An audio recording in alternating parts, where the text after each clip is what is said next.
This is Professor René Rietzeli from Switzerland, Scientific Advisory Board of the European Society for Clinic and Economic Aspects of Osteoporosis and Osteoarthritis and the IOF board member. Why aren't people aware of the importance of bone nutrient intake? As you know, the bone allows us just to stand and to have all the activity during the day. And up to the time where there is a fracture, the patient or the subject cannot be aware that the bone is progressively destroying. And for this reason, the disease has been called a silent epidemic. Epidemic because it's very frequent. 1 out of 2 ladies at the age of 50 will get a fracture, 1 out of 5 men. And silent because, as I said, up to the fracture, it doesn't hurt, there is no pain with osteoporosis. What is the impact on bone health? The impact of bone health osteoporosis is probably the most frequent disease. As I said, 1 out of 2 ladies, 1 out of 5 men after the age of 50. And this means that with a fracture, you have pain, and then you have some handicaps, incapacity to do everything during the life. It's difficult to go to shop. It's difficult to take the children or grandchildren in the hands. It's difficult just to prepare your bed or to cook. So there is a major impairment in quality of life with a fracture due to fragility like osteoporosis. What can HCPs do to overcome this? I beg your pardon? What can HCPs do to overcome this?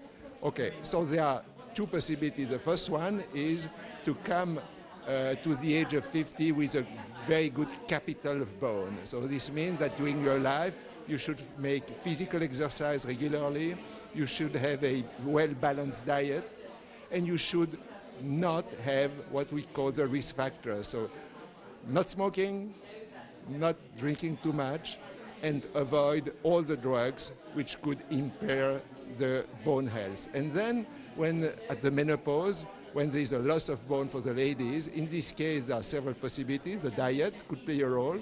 It's for certain persons as well the possibility to replace the hormones which have been lost, so what we call hormone replacement therapy. And when the disease is severe enough, particularly if there is a fracture, we have very good drugs, safe, capable of restoring the bone strength and prevent further fracture. What advice can you give in encouraging higher bone nutrient intake? So there is no magic nutrient which will improve the bone or will prevent bone loss. The bone is very happy with a well-balanced diet, but with enough nutrients. So this means that in terms of calcium, we need at least 1,000 milligrams per day, and is a little bit less than the equivalent of 1 liter of milk. Then we need approximately 1 gram of protein per kilogram of body weight. So for a lady of 60 kilo, this means 60 grams of protein.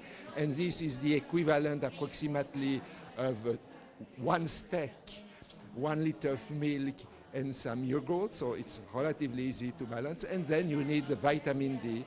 And there everybody agrees that we need 800 units per day of vitamin D. And altogether, it's the base for any further management of osteoporosis. Do you think there should be more active public health programs on bone nutrition?